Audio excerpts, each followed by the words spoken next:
I have the pleasure of introducing Swami Deepakanandji, holistic science interaction expert. Swami Deepakanandji has traveled here from India to be with us yesterday and today. He is an electrical engineer by profession. From an early childhood, he wanted to be different from others and had an inclination of celibacy.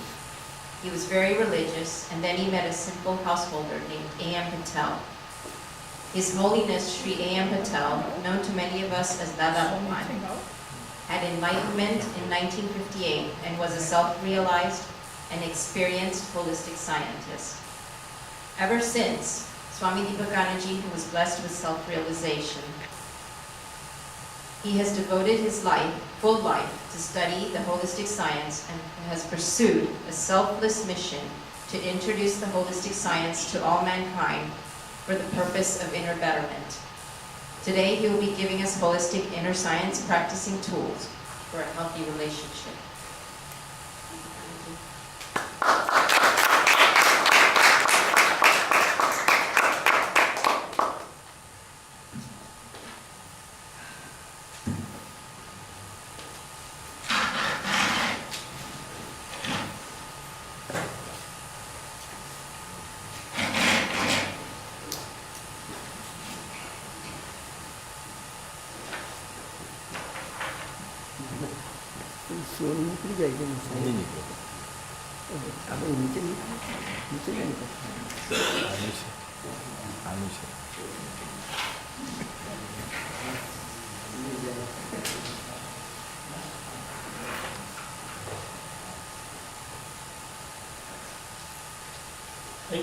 Thank you so much.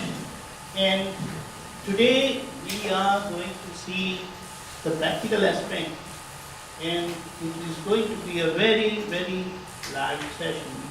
You will be practicing sitting here and having your own experience.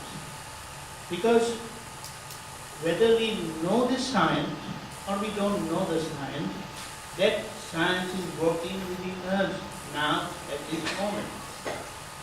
Only thing is that we are not aware of it. And such sessions make us aware of that science, and then it's like when I know that I'm having a credit card on which I can buy anything, then I didn't know that. But the moment I know that, how much confident I feel, how much big I feel, how much free I feel, how much independent I feel. So that is the thing.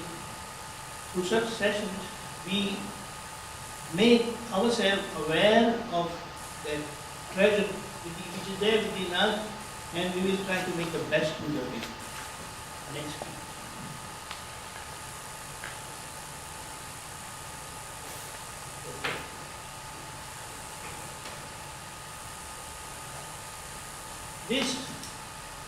The whole process of this science is like, anything that happens in our life is effect of what has occurred previously.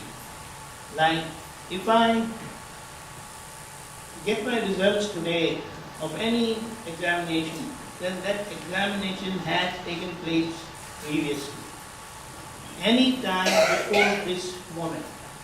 And what I am getting now is the result of that examination. So, if I want, like those people who perform in the Olympics and all other places, they get their videos, they watch for themselves, and there are experts who analyze their videos, their moves, whatever mistakes that were committed by them, they are pinpointed, and they come to know, oh, that was my mistake. So that's where I need to correct myself. So that awareness of my mistake, I acknowledge that mistake, that is the first step of my correction. So it has to do with that. So confession, it's like acknowledging my mistake, what I really did. Like when I get my result and I'm also given the examination paper what I have written, then I come to know what mistakes were committed by me, due to which I got this result. So, first step toward that is acknowledging our mistake. So how am I going to do it? Like how those people scan their own video. So at least we have somebody who has really recorded that situation. But now in our life, who records that situation? We don't have anyone. But that our inner science that is working, it has all these facilities, equipment inside. It is working from inside, and that's how we'll make use of it. We'll make use of it. So that is the first step. Next.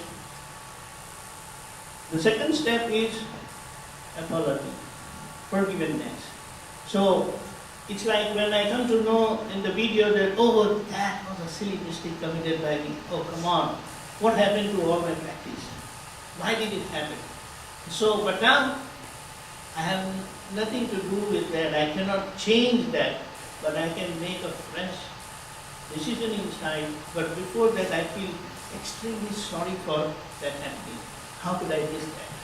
So I feel sorry, asking for forgiveness. So our feeling of forgiveness is inside is important. Personal, one-to-one forgiveness is not necessary at all. It's like I may verbalize, formalize my apology by maybe a written one also, but if I am not accepting in my heart, it has no meaning. But here we are talking about forgiving our own mistake, feeling sorry for our mistake at heart. And once that takes place in any individual, you don't have to tell that person to do anything more, because he or she is going to change based on this apology. The third step is resolution. People make birthday resolutions, New Year resolutions. So resolution is like that takes place every moment, but here we are talking about once I acknowledge my mistake, I come to know my mistake, I feel sorry about that mistake, and then I make a firm decision that yes, now I'm not going to commit that mistake ever again. And if we try to understand what exactly happening inside, yesterday we saw about the inside and outside of every human. The outside part is the body and the speech. Speech you cannot see, body behaviors you can see, but speech you can listen. The outside verbal like speech is one which you can listen. And the inside part is our mind, our intellect, our reflective consciousness, and ego. Ego is the turning point. We are making use of that ego in resolving, making a fresh decision that I am not going to do that ever again. The other thing, 9-diamond projection is also given because that is given by the holistic scientist. He had said that he formulated these 9 diamonds. These are the 9 aspects of our life wherein we normally commit our mistakes, and he has focused that all his life, and he said that he practiced that with inner sincerity, and that's how that divine light of holistic science opened within him. And it is not the pure soul inside is the absolute knower, perceiver inside, but it is shrouded by our own mistakes. So the moment we free ourselves from our mistakes, that inner light starts guiding us, and that's how we correct ourselves. That's how we correct, everyone corrects oneself. So today we are going to focus this particular principle of 3-step correction, which is common to all in relation to our relations, our interaction with people, because we as a social being, our whole life never goes in isolation. Probably when we are fast asleep, we are with ourselves. Otherwise, rest of the time, we are with someone or the other. Someone says, I always study by myself. But then if you are studying, if you are reading something, then that individual who has written that book is with you, not physically, but he is there. So we can understand also, even if you are not doing anything, and you're just sitting idle doing nothing like, then mentally we are thinking about someone. We cannot be thinking about places, but we are more worried or more concerned about the, because that's how, or that's what happens with us dealing with people outside. So we are always thinking about someone. So again, we are not alone. We are not alone. So we, in that consideration, we are going to say that all these relations are like glassware and they need extra caring. Like previously these water bottles were of glass, now they're made of plastic. So they know that even if someone drops, then nothing is going to happen. But previously it was a very tricky matter.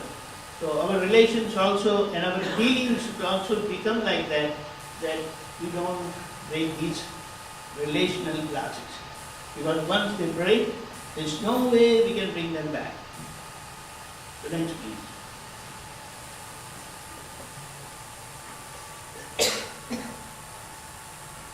We are going to discuss about mindful meditation on acknowledging relations. In the sense, we will first try to understand that who are these relations.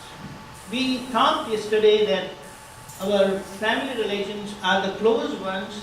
The reason, because we end up spending almost like 10 to 15 hours a day with them.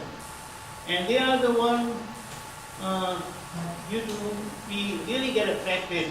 They say something, they do something, and they really get onto our nerves at times. And we all experience that.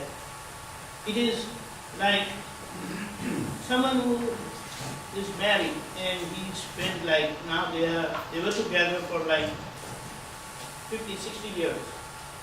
Somehow we come across that feedback. You can say that after like 50, 60 years of their association, they end up saying that, I'm sorry you have not known me.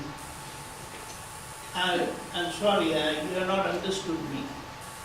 So these we all experience someday or the other in our life. So here we would like to highlight that we will try to understand, first of all, that we have said that these relations at home, I just want that you close your eyes for like 2-3 minutes and recognize them that yes, these are the close ones with whom I spend 10 to 15 hours of my day. You can start now.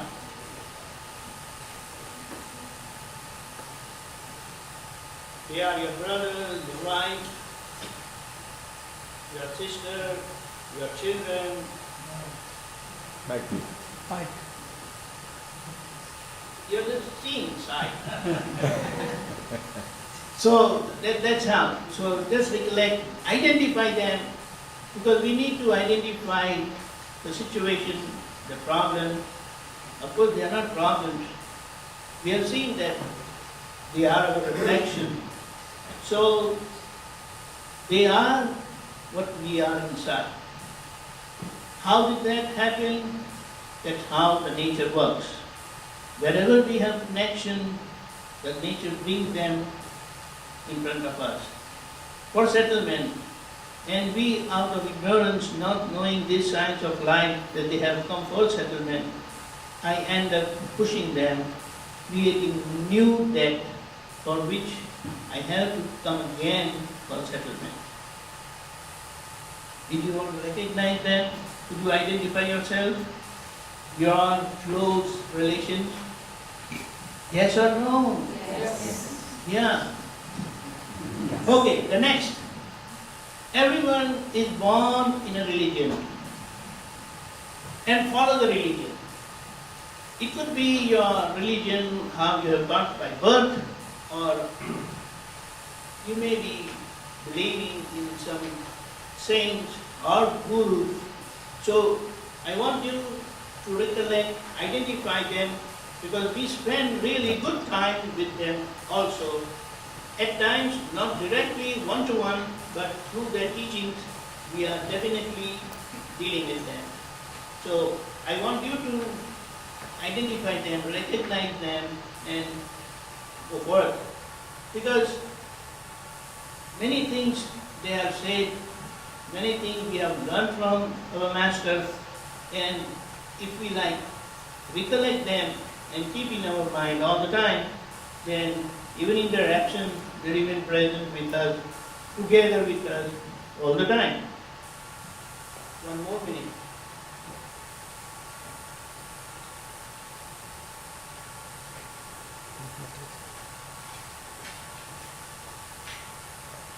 Did you recognize?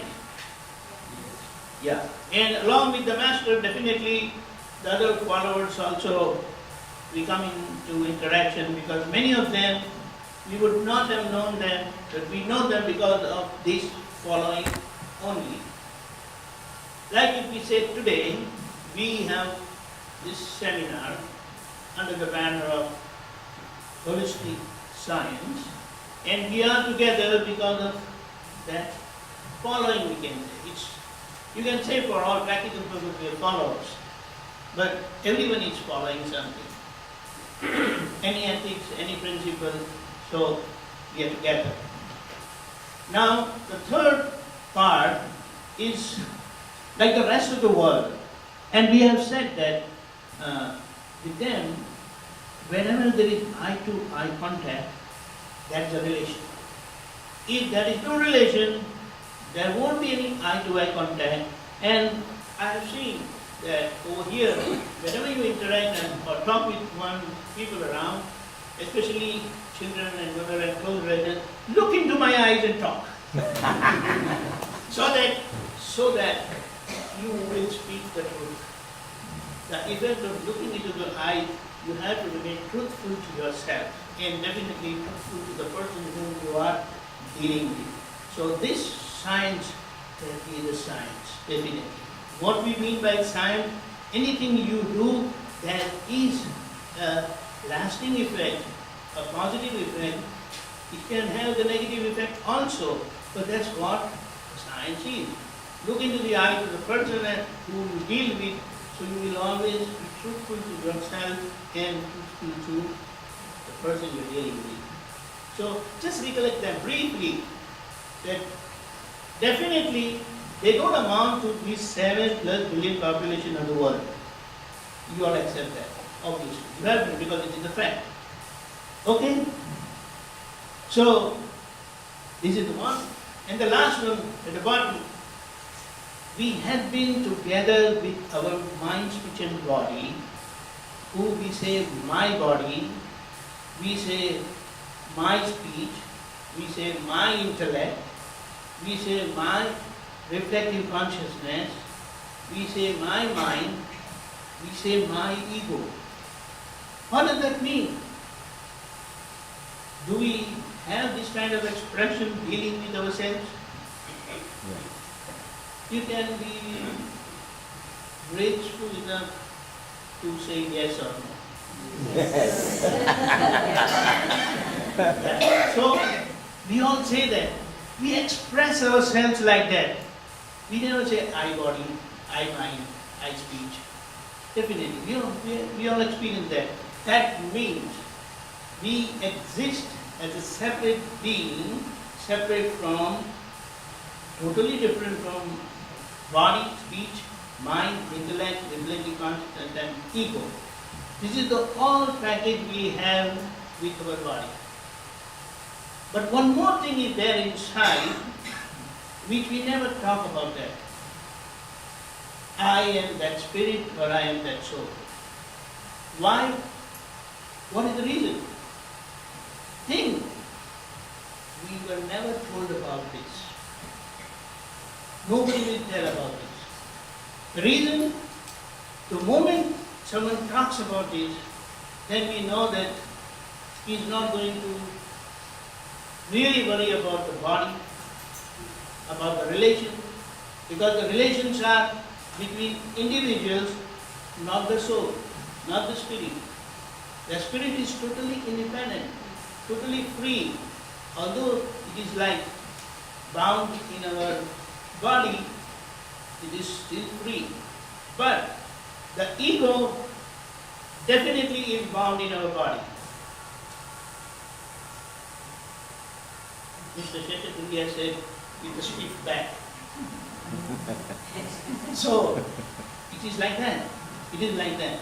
So we recognize that, so the last relation which we talked, rather that is the primary relation, but we are not really aware of that relation, so I put at the end.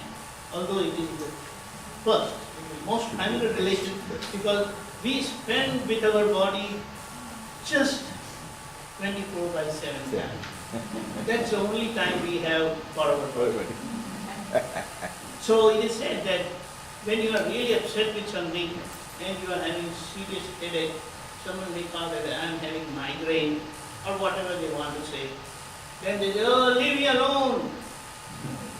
So everyone understands, especially at home, okay, he's upset, there's some problem, he's taken some medication, leave him alone. Leave him alone. So he goes to his room and goes to sleep. He's not able to sleep.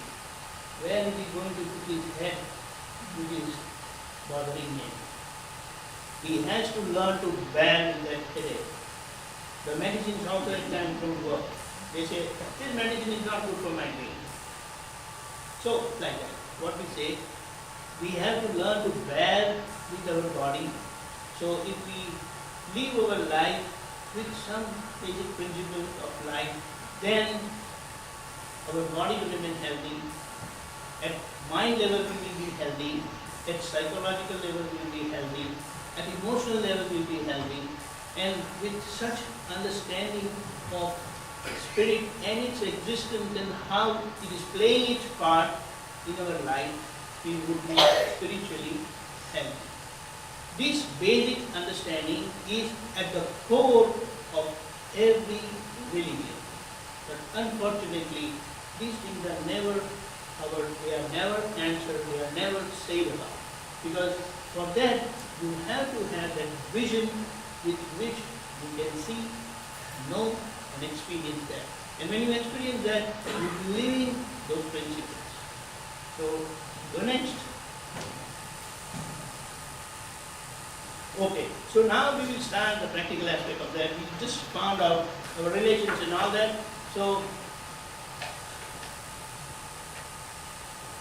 our basic relation in any family, in any home is husband and wife. You agree? Yes. Everyone good night. Yes. They say, I'm not married yet. Obviously, then you know, how are you going to say that? But even the married people, they don't want to say that probably. Anyway, we all experience that. So, anytime during your association with your wife and husband, there are moments that the husband is not pleased or and ended up hurting his wife. So I want the husbands to recollect those moments,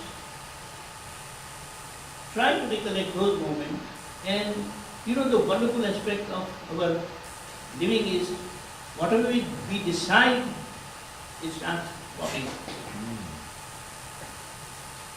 In the computer we have to ask for it, for things to come. Go to that particular website and extract the information. But here, see, the liveliness of our living, liveliness of our body. You think of something, you make a decision, your machinery starts working in direction. That's how you will come here. You decided that, yes, I want to come here and touch there, reach there by 9 o'clock. No, they are serving breakfast also, so I better come Oh, yes. little earlier. Otherwise, I'll be missing the session. So those who have come late, they said, forget the breakfast now, we are already late. So they have come straight inside. And you have done that. You have done that. And if you haven't done that, then probably you will be outside, you have come late. So this is what practical aspect, it is happening. This practical aspect is not out of doing, but we are just trying to understand that this is happening. And just we are trying to be aware of that thing which is happening inside. So, you want to Oh, sorry. go back. You have gone further. Sorry. What happened? Is there another slide that come from that?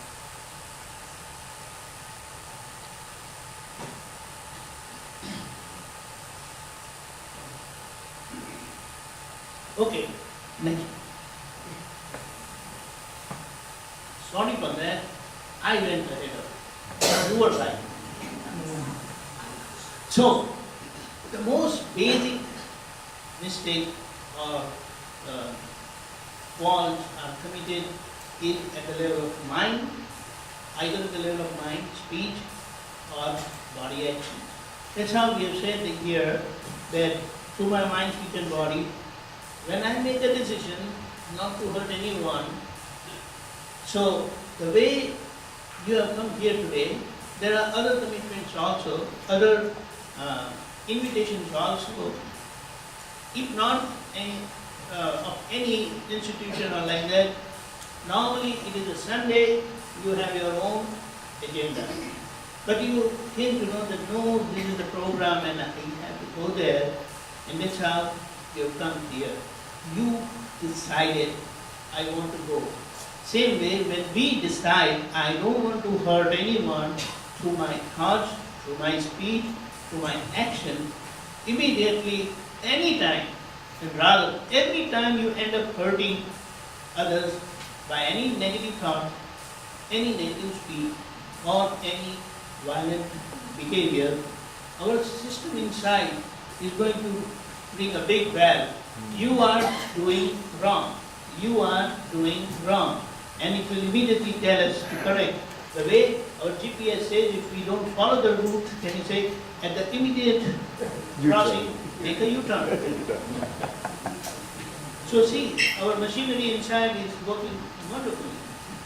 So here, this is the most basic prayer or resolution which we can do every time, every day in the morning, that I don't want to hurt anyone through my thoughts, speech, and action. These are the three faculties which work within us all the time, dealing with ourselves, dealing with others.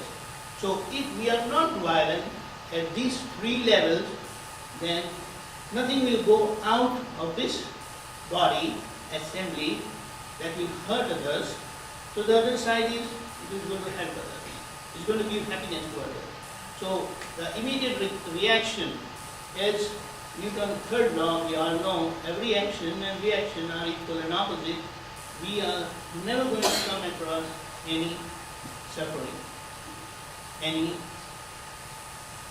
unhappiness. But people say that I've been living like that, but then why do I come across unhappiness? Why am I suffering? So it is like I started working out in just 2 months. And when I look at others who are having wonderful muscle, I think, come on. Then that guy says, why? I complain that why I'm not getting those muscles like you. My dear, you have just started 3 months back. I'm doing this for the last 20 years. Okay, I got the message. So guess what? Those mistakes which were committed before this resolution, where are they going to go? They're going to give results. That's what is happening with us. We started preparing for the exam after that enlightenment, after that awakening, that all these years I never studied. So now that I have started studying, it's going to give me results. But I have to wait for the nature to work and come back to me.